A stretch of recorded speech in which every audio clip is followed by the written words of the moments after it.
Happy Sunday, everyone. All right, I'm going to drink my Shakeology while we talk this morning.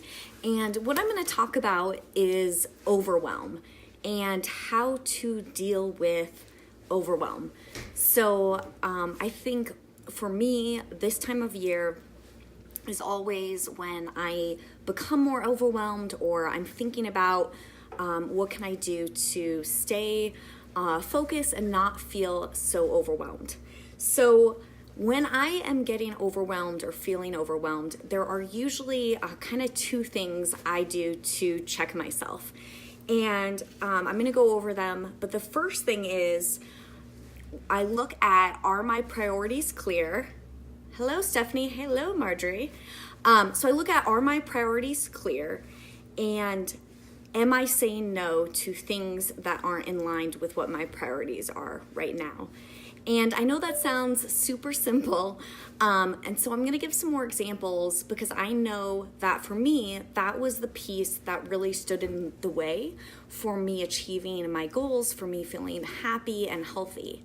So I know if you're here and you're in this group, it's because you have committed to making your health and fitness a priority.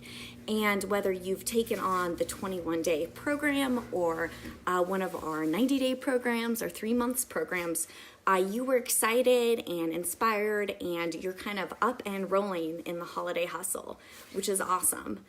And so you have made your health a priority. And I know for me in the beginning, when I've tried so many programs, and the difference between me getting to the results I wanted was one, me making it a priority, and two, saying no to the things that took away from it.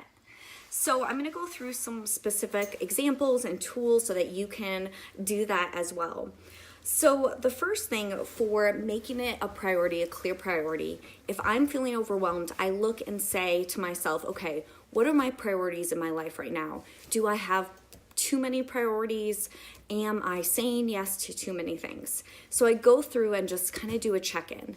And the great thing about a program like this is because you've put health and fitness as a priority, you have very specific goals and actions to get there. It's not murky, it's not out in the realm of impossible. You know the simple actions you can take every day. And so you can set up your schedule, you can set up your life, and all of the coaches here on this team, we do everything to help support you do that.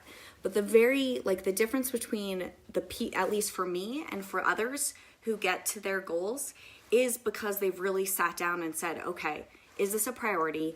And what am I spending my time doing? And how do I fit this into my life? And then the second thing is saying no, which is so hard. It's so hard for me. And I know it's so hard for so many women and men, but a lot of women, because for me, I am such a people pleaser and I want to make people happy and I want to give to other people. And so for me, I know in the beginning, it was very hard to say no to things, to opportunities.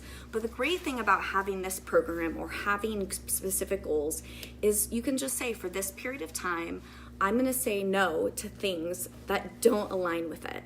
So when I'm feeling overwhelmed, most of the time I check in and say, oh, I have committed myself to things that aren't in line with my top priorities right now.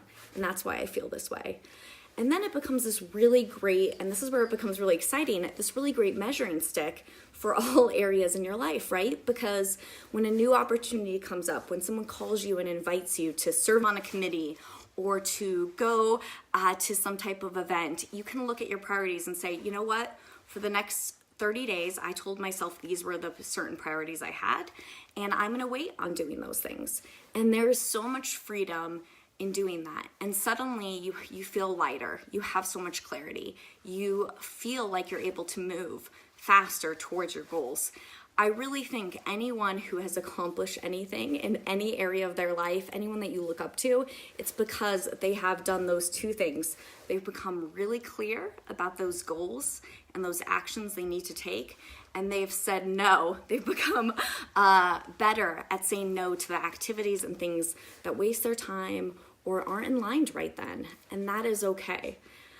So the other final piece that I just want to say is, I know for me in the beginning, I really struggled with how to say no to things and still feel like I was being a good friend, a good family member, a good coworker, right? And, I would say one, trust that those people that love you and support you want you to do things that make you happier and healthier.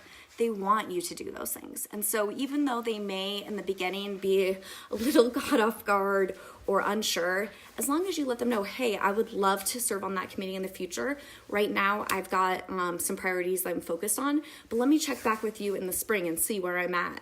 Or if honestly you don't feel like that's a good fit for you at any point, just say, I love that you came to me and trusted me and wanted me to be a part of that. But, I've got some other things I'm committed to right now, and I really want to have integrity with what I'm doing. So thank you. There's so much power in that. And I feel like learning to say no can be very empowering. So I hope that helps. Definitely comment below if there are certain strategies that you have found helpful in these areas, because I'd love to have a conversation around it. And have a great Sunday.